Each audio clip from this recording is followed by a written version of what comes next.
Movie की शुरुआत में हम देखते हैं कि एक आदमी अपनी कार से कैंसस सिटी की ओर जा रहा होता है। उसकी गाड़ी काफी तेज रफ्तार में होती है। तभी हाईवे पर मौजूद एक पुलिस अधिकारी उसकी स्पीड नोटिस कर लेता है और उसका पीछा करना शुरू कर देता है। कुछ ही देर बाद वह आदमी अपनी कार सड़क किनारे रोक देता है। पुलिस की गाड़ी भी उसके पीछे आकर रुकती है। कार से एक स्टेट ट्रूपर माइक आर्चर बाहर निकलता है और उस आदमी से उसके दस्तावेज और पहचान संबंधी जानकारी मांगने लगता है। इसी दौरान वहां एक और पुलिस कार आकर रुकती है। उसमें से ऑफिसर जेन आर्चर बाहर निकलती है। हमें पता चलता है कि जेन माइक की पत्नी है और वह भी हाईवे पेट्रोल विभाग में काम करती है। दोनों थोड़ी देर सामान्य बातचीत करते हैं और रात को घर पर मिलने की बात करके जेन वहां से निकल जाती है। लेकिन कुछ दूर जाने के बाद जेन को अजीब सी बेचैनी महसूस होती है। उसे लगता है कि कुछ गड़बड़ है। इसी वजह से वह अपनी गाड़ी वापस मोड़ती है और थोड़ी दूरी पर आकर रुक जाती है। वह देखती है कि माइक अभी भी उस संदिग्ध आदमी से बात कर रहा है। तभी अचानक वह आदमी हथियार निकालता है और माइक पर गोली चला देता है। यह देखकर जेन तुरंत उसकी ओर दौड़ पड़ती है, लेकिन तब तक वह हमलावर वहां से फरार हो चुका होता है। जेन बुरी तरह टूट जाती है। वह मदद के लिए कॉल करती है, लेकिन माइक की जान नहीं बच पाती। अगला दृश्य अस्पताल का होता है। जेन अपने पिता के साथ बैठी रो रही होती है। उसके लिए अपने पति की मौत स्वीकार करना बेहद मुश्किल था। इसके बाद कहानी उस रहस्यमयी हत्यारे की तरफ शिफ्ट होती है। हम देखते हैं कि वह एक मोटल में ठहरता है। उसने अपने चेहरे पर एक अजीब सा गैस मास्क पहन रखा होता है, जिसकी वजह से उसका चेहरा दिखाई नहीं देता। उसके कमरे में टीवी चल रहा होता है। न्यूज रिपोर्ट से पता चलता है कि इलाके में एक खतरनाक सीरियल किलर सक्रिय है। मीडिया ने उसे सैटेनिक स्लैशर नाम दिया है, क्योंकि वह अपने हर शिकार के पास किसी न किसी प्रकार का रहस्यमयी शैतानी चिन्ह बना देता है। जिस आदमी को हम अभी देख रहे हैं, उसके व्यवहार को देखकर साफ लगता है कि वही कुख्यात सीरियल किलर है। वह अपने साथ एक हथियार रखकर अलमारी के अंदर छिपकर सो जाता है। अगले दिन वह अपनी कार लेकर एक बिल्डिंग की पार्किंग में पहुंचता है और घंटों किसी का इंतजार करता रहता है। शाम के समय उसकी नजर एक लड़की पर पड़ती है, जो उसी बिल्डिंग के अंदर जाती है।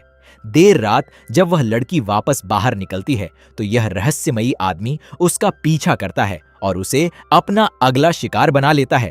यहीं से यह बात लगभग तय हो जाती है कि यही व्यक्ति सैटेनिक स्लैशर है। हत्या करने के बाद वह उसी बिल्डिंग के अंदर घुसता है। वहां एक फार्मेसी मौजूद होती है, जहां से वह कई दवाइयां चुरा लेता है और फिर वहां से निकल जाता है। दूसरी ओर एक पुलिस अधिकारी जेन के घर पहुंचता है और उसे बताता है कि सीरियल किलर ने एक और हत्या कर दी है। साथ ही वह पीड़िता की पहचान संबंधी चीजें लेकर फरार हो गया है। उसकी पुरानी कार भी छोड़ दी गई है, इसीलिए संभव है कि अब वह किसी नई गाड़ी का इस्तेमाल कर रहा हो। इसके बाद हम जेन को एक मनोवैज्ञानिक के साथ थेरेपी सेशन में देखते हैं। हालांकि जेन वहां मौजूद तो होती है, लेकिन उसका मन बिल्कुल नहीं लग रहा होता। थेरेपिस्ट बार बार उसे समझाने की कोशिश करता है कि वह अभी मानसिक रूप से स्थिर नहीं है और फिलहाल ड्यूटी पर लौटना उसके लिए सही नहीं होगा। लेकिन जेन उसकी किसी बात पर ध्यान नहीं देती। जैसे ही सेशन का समय पूरा होता है, वह तुरंत वहां से उठकर चली जाती है। अगर आप सोच रहे हैं कि जेन थेरेपी के लिए जाती ही क्यों है, जबकि उसे उसमें कोई दिलचस्पी नहीं है, तो इसकी वजह यह है कि उसके पति की मौत के बाद पुलिस विभाग ने उसके लिए यह सेशन अनिवार्य कर दिया था। उधर कहानी फिर से किलर की तरफ लौटती है। हम देखते हैं कि वह नहा रहा है और उसके शरीर पर कई अजीबोगरीब शैतानी चिन्ह बने हुए हैं। उसकी पीठ पर बैफोमेट का बड़ा टैटू बना हुआ है, जबकि उसके हाथ पर रेडिएशन का निशान दिखाई देता है। यह छोटी सी डिटेल आगे कहानी में काफी महत्वपूर्ण साबित होने वाली है। दूसरी तरफ जेन अपने घर में टीवी पर खबरें देख रही होती है। न्यूज रिपोर्ट के अनुसार सैटेनिक स्लैशर अब तक 32 लोगों की जान ले चुका है। इतने सारे लोगों की मौत की खबर सुनने के बाद जेन फैसला करती है कि वह इस हत्यारे को खुद ढूंढेगी। यही सोचकर वह अपनी नौकरी से 2 हफ्तों की छुट्टी ले लेती है। हालांकि उसके पिता इस फैसले से बिल्कुल खुश नहीं होते। उन्हें लगता है कि जेन भावनाओं में बहकर अपनी जान खतरे में डाल रही है, लेकिन जेन किसी की नहीं सुनती। उसके लिए अब यह सिर्फ एक केस नहीं, बल्कि अपने पति के लिए इंसाफ की लड़ाई बन चुकी थी, और इसी के साथ वह अकेले उस खतरनाक सीरियल किलर की तलाश में निकल पड़ती है। अब कहानी आगे बढ़ती है। रात के समय सैटेनिक स्लैशर फिर अपनी कार लेकर सुनसान हाईवे पर निकल पड़ता है। इस बार हम देखते हैं कि उसके हाथों पर पट्टियां बंधी हुई हैं और उसने रात में भी काले चश्मे पहन रखे हैं। रास्ते में वह फार्मेसी से चुराई गई कुछ दवाइयां खाता है, जिससे साफ पता चलता है कि उसे किसी शारीरिक या मानसिक समस्या से जूझना पड़ रहा है। इसी दौरान उसकी कार के रेडियो पर एक रहस्यमयी व्यक्ति मिस्टर पेंडल्टन की आवाज सुनाई देती है। वह अखबार के क्लासिफाइड सेक्शन में छपे कुछ गुप्त संदेशों की बात कर रहा होता है। उसकी बातें सामान्य इंसान के लिए समझना मुश्किल थीं, लेकिन ऐसा लगता था जैसे वह किसी खास समूह से संपर्क करने की कोशिश कर रहा हो। कुछ देर बाद किलर की नजर सड़क किनारे खड़ी एक कार पर पड़ती है। एक लड़का अपनी कार का टायर बदल रहा होता है, जबकि उसकी गर्लफ्रेंड अंदर बैठकर संगीत सुन रही होती है। किलर धीरे धीरे उनकी तरफ बढ़ता है। अचानक वह एक भारी हथौड़ा निकालता है और लड़के पर हमला कर देता है। कार के अंदर बैठी लड़की को पहले तो कुछ समझ नहीं आता, लेकिन जब वह बाहर झांकती है तो उसके होश उड़ जाते हैं। वह तुरंत कार से निकलकर भागने लगती है। दुर्भाग्य से उनकी कार का टायर अभी बदला नहीं गया था, इसीलिए वहां से वाहन लेकर भागना संभव नहीं था। लड़की जान बचाने के लिए सड़क पर दौड़ती है। तभी सामने से एक बड़ा ट्रक आता दिखाई देता है। वह मदद की उम्मीद में सड़क के बीचों बीच खड़ी हो जाती है। ट्रक ड्राइवर उसे देखकर जोर से ब्रेक लगाता है, लेकिन वाहन का संतुलन बिगड़ जाता है। ट्रक पलट जाता है और एक भयानक दुर्घटना हो जाती है। इस हादसे में लड़की की भी मौत हो जाती है। वहीं किलर समय रहते सड़क से हट जाता है और उसे कोई नुकसान नहीं पहुंचता। कुछ ही सेकंड बाद ट्रक में विस्फोट हो जाता है, जिससे पूरा इलाका आग की लपटों से भर जाता है। लेकिन हैरानी की बात यह थी कि इतनी बड़ी दुर्घटना के बाद भी किलर बिल्कुल शांत दिखाई देता है। इसके बाद वह वापस लड़के की लाश के पास जाता है और वहां एक शैतानी चिन्ह बनाता है, जो उसके हर अपराध की पहचान बन चुका था। अगली सुबह जेन अपनी जांच शुरू कर चुकी होती है। वह लगातार अलग अलग लोगों से संपर्क कर रही थी और किलर के बारे में जानकारी जुटाने की कोशिश कर रही थी। हालांकि उसे अभी तक कोई ठोस सुराग नहीं मिला था। अपनी नोटबुक में वह बार बार उसी रहस्यमयी चिन्ह को बनाती रहती है, जो हर हत्या के बाद घटनास्थल पर मिलता था। उधर किलर एक सार्वजनिक टेलीफोन बूथ में पहुंचता है। वह अखबार के दफ्तर में फोन करता है और एक विशेष विज्ञापन प्रकाशित करवाने को कहता है। उसकी आवाज इतनी भारी और बदली हुई होती है कि सामने वाला व्यक्ति भी उसे पहचान नहीं पाता। विज्ञापन में कुछ अजीब शब्द और संदेश लिखवाए जाते हैं, जो आम लोगों के लिए किसी पहेली से कम नहीं थे। दूसरी तरफ जेन इलिनॉय स्थित FBI कार्यालय पहुंचती है। वहां उसकी मुलाकात एजेंट जोलान से होती है, जो इस पूरे मामले की जांच का नेतृत्व कर रहे थे। जेन उनसे अनुरोध करती है कि उसे भी इस जांच का हिस्सा बनने दिया जाए। उसका मानना था कि उसके पति की हत्या इसी किलर ने की है, इसीलिए वह इस केस को किसी और से बेहतर समझ सकती है। लेकिन एजेंट जोलान उसकी बात सुनने के लिए तैयार नहीं होते। उनके अनुसार जेन भावनात्मक रूप से इस मामले से बहुत ज्यादा जुड़ी हुई थी और ऐसी स्थिति में वह निष्पक्ष जांच नहीं कर पाएगी। इसलिए वे उसे साफ शब्दों में मना कर देते हैं और वापस घर लौट जाने की सलाह देते हैं। निराश होकर जेन अपने होटल के कमरे में लौट आती है, लेकिन वहां उसका इंतजार एक और बड़े झटके के रूप में कर रहा होता है। वह एक प्रेगनेंसी टेस्ट करती है और रिजल्ट पॉजिटिव आता है, यानी माइक की मौत के बाद अब जेन उसके बच्चे की मां बनने वाली थी। यह खबर उसे एक साथ खुशी और दर्द दोनों देती है। एक तरफ उसे माइक की आखिरी निशानी मिलने वाली थी, तो दूसरी तरफ वह यह सोचकर टूट जाती है कि उसका बच्चा अपने पिता को कभी देख नहीं पाएगा। इसी बीच उसे FBI एजेंट बेकी कॉलिंस का फोन आता है। बेकी एजेंट जोलान की टीम में काम करती थी और उसने जेन की स्थिति को समझा था। वह जेन को मिलने के लिए बुलाती है। दोनों एक पब में मिलते हैं, जहां बेकी उसे इस केस से जुड़ी कई महत्वपूर्ण जानकारियां बताती है। उससे पता चलता है कि पिछले 16 दिनों में किलर लगातार अलग अलग राज्यों में हत्या करता हुआ आगे बढ़ रहा है। वह अपने शिकारों से सिर्फ पैसे या सामान ही नहीं चुराता, बल्कि उनके कपड़े, पहचान पत्र और यहां तक कि खाने पीने की चीजें भी साथ ले जाता है। फार्मेसी से उसने दर्द निवारक दवाइयां और मानसिक स्थिति को प्रभावित करने वाली दवाएं भी चुराई थीं। इससे अंदाजा लगाया जाता है कि वह खुद इन दवाओं का सेवन करता है। बेकी यह भी बताती है कि एक जगह से उसने हथियार और विस्फोटक सामग्री भी हासिल की थी। इतना ही नहीं, एक लाइब्रेरी से 2 विशेष किताबें भी चोरी हुई थीं, जिनमें से दोनों का संबंध इतिहास और विशेष घटनाओं से था। एफबीआई का मानना था कि इन सभी चोरी की गई चीजों का किसी बड़े प्लान से संबंध है, लेकिन वह प्लान आखिर क्या था, इसका जवाब अभी किसी के पास नहीं था। और यहीं से जेन को एहसास होने लगता है कि यह मामला सिर्फ एक सीरियल किलर का नहीं, बल्कि उससे कहीं ज्यादा खतरनाक साजिश का हिस्सा हो सकता है। एजेंट बेकी की बातें सुनने के बाद जेन के मन में कई सवाल उठने लगते हैं। उसे महसूस होता है कि यह कातिल बिना किसी मकसद के लोगों को नहीं मार रहा। उसकी हर हरकत किसी बड़े उद्देश्य की ओर इशारा कर रही थी। जेन जब यह पूछती है कि एफबीआई को कैसे पता चला कि किलर अक्सर मोटल में रुकता है, तो बेकी उसे सीधे एक ऐसे मोटल में ले जाती है जहां वह कुछ समय पहले ठहरा था। जैसे ही दोनों उस कमरे के अंदर प्रवेश करती हैं, वहां का नजारा देखकर जेन भी सन्न रह जाती है। कमरे की दीवारों, फर्श और कई जगहों पर खून के निशान दिखाई दे रहे थे। सबसे डरावनी बात यह थी कि लगभग हर दीवार पर अजीबोगरीब शैतानी चिन्ह बने हुए थे। ज्यादातर जगहों पर वही 5 कोनों वाला चिन्ह दिखाई देता है, जिसे जेन पहले भी कई बार देख चुकी थी। एक दीवार पर बड़े अक्षरों में ओपन द गेट्स लिखा हुआ था।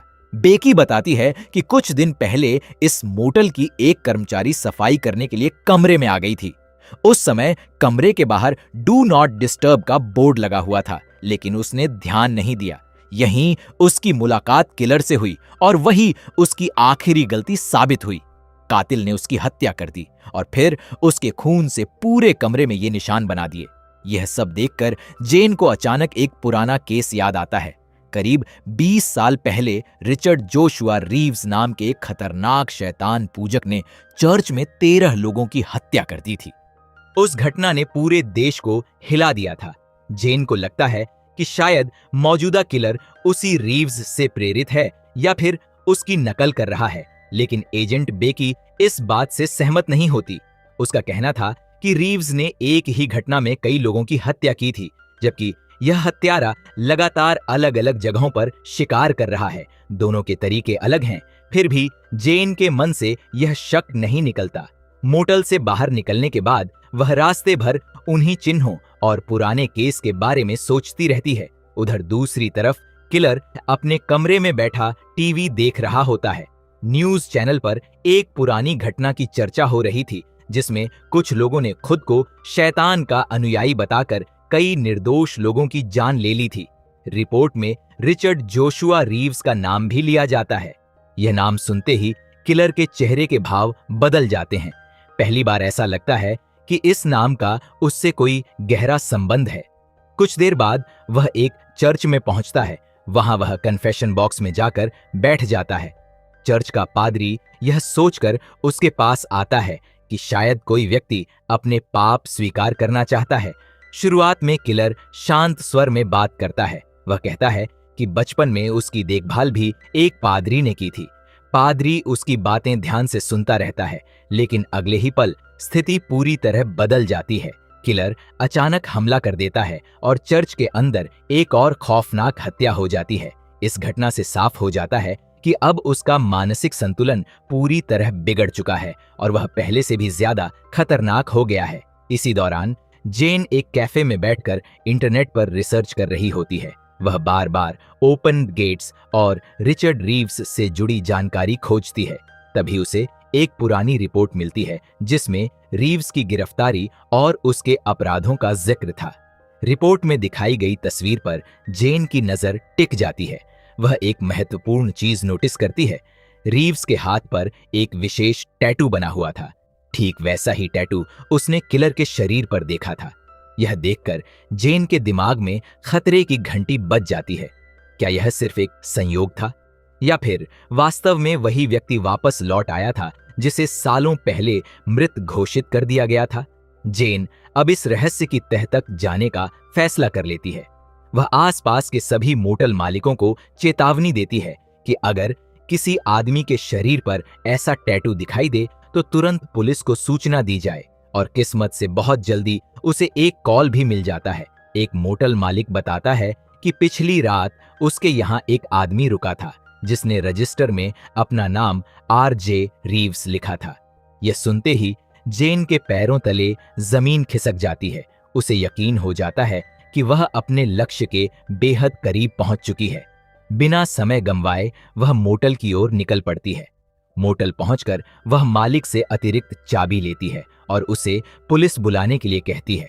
फिर सावधानी से कमरे नंबर 105 का दरवाजा खोलती है। कमरे के बाहर हमेशा की तरह डू नॉट डिस्टर्ब का बोर्ड लगा हुआ था। अंदर घुसते ही उसे अजीब सी खामोशी महसूस होती है।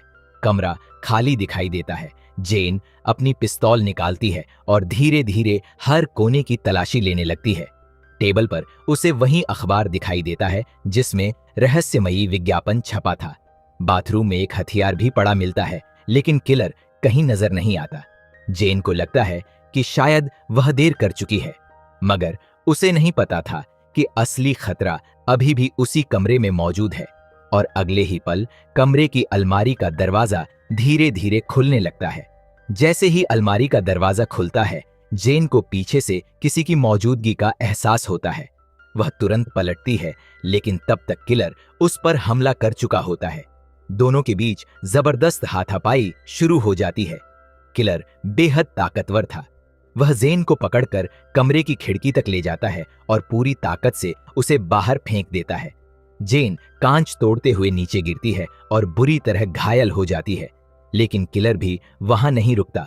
वह पीछे वाली खिड़की से भाग निकलता है और अंधेरे में गायब हो जाता है। कुछ देर बाद जेन खुद को संभालती है। उसके शरीर पर चोटें थीं, लेकिन उसका इरादा अभी भी नहीं टूटा था। उसे एहसास हो चुका था कि वह सही दिशा में बढ़ रही है। इसके बाद वह एक लाइब्रेरी में पहुंचती है और अखबार में छपे उस रहस्यमयी विज्ञापन का जवाब खोजने लगती है। थोड़ी मेहनत के बाद उसे कुछ अजीब नंबर मिलते हैं जो देखने में किसी कोड जैसे लग रहे थे। उधर किलर भी एक दुकान से अखबार खरीदकर वहीं जवाब पढ़ता है। साफ था कि दोनों एक ही पहेली सुलझाने की कोशिश कर रहे थे। काफी देर तक सोचने के बाद जेन उस कोड को समझ जाती है। संदेश कुछ इस तरह था: the enlightened welcome all fellow believers. इसके नीचे एक टेलीफोन नंबर लिखा हुआ था। किलर तुरंत उस नंबर पर कॉल करता है। सामने वाला आदमी उससे पूछता है कि उसे क्या चाहिए। किलर कहता है कि उसे किसी व्यक्ति को ढूंढने में मदद चाहिए, लेकिन सब कुछ गुप्त तरीके से होना चाहिए। फोन पर मौजूद आदमी उसे एक जगह मिलने के लिए बुलाता है। उस रात किलर तय जगह पर पहुंचता है जहां उसकी मुलाकात मार्विन नाम के आदमी से होती है। मार्विन उसे एक बड़े घर में ले जाता है जहां कई अजीब लोग इकट्ठा थे।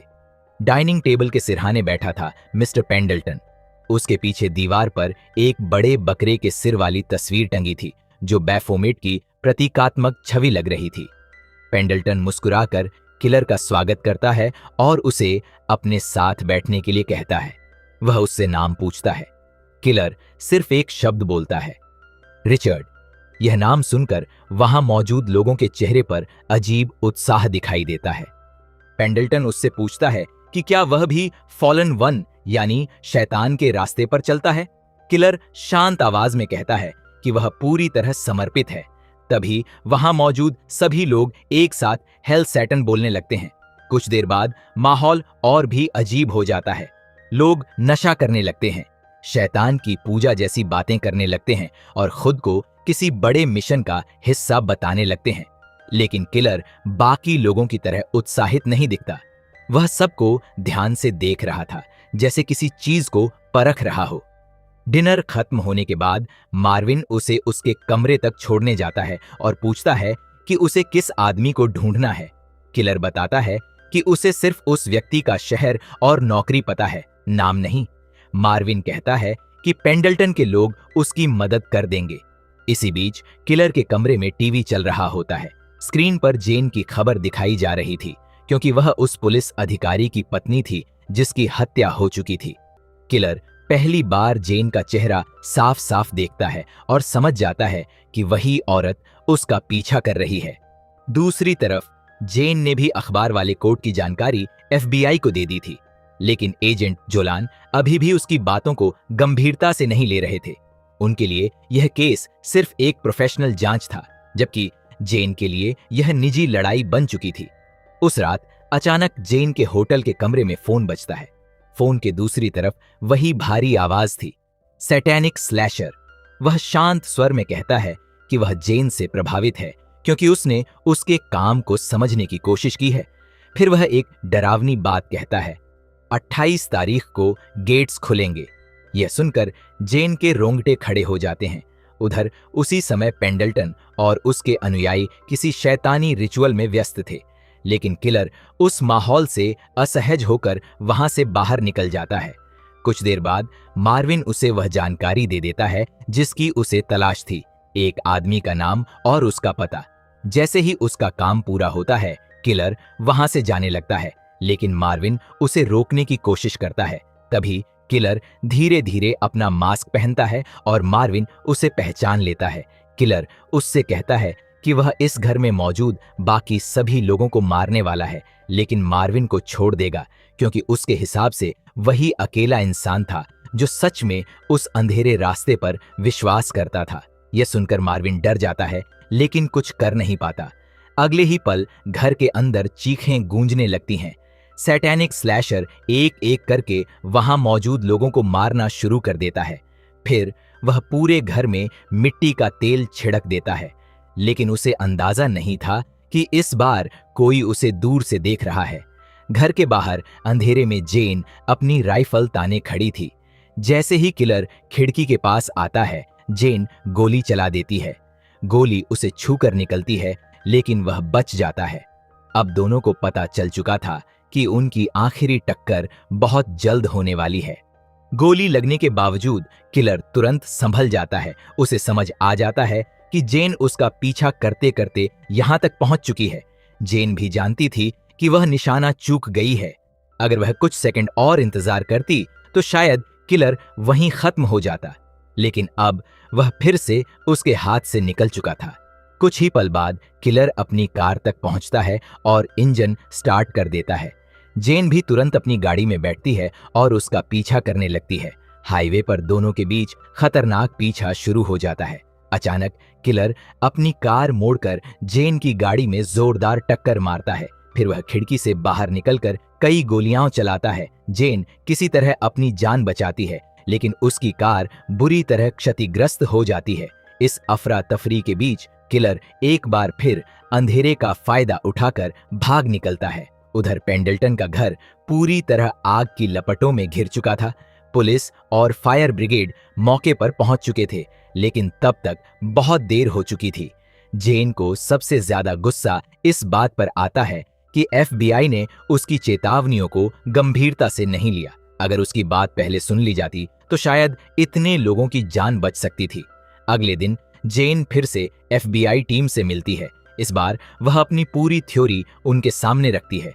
जेन बताती है कि लगभग 20 साल पहले रिचर्ड जोशुआ रीव्स नाम के एक खतरनाक शैतान पूजक ने चर्च में 13 लोगों की हत्या की थी। बाद में पुलिस ने उसे पकड़ लिया था और आधिकारिक रिकॉर्ड्स के अनुसार वह मर चुका था। लेकिन जेन का मानना था कि वर्तमान किलर सिर्फ उसका प्रशंसक नहीं है।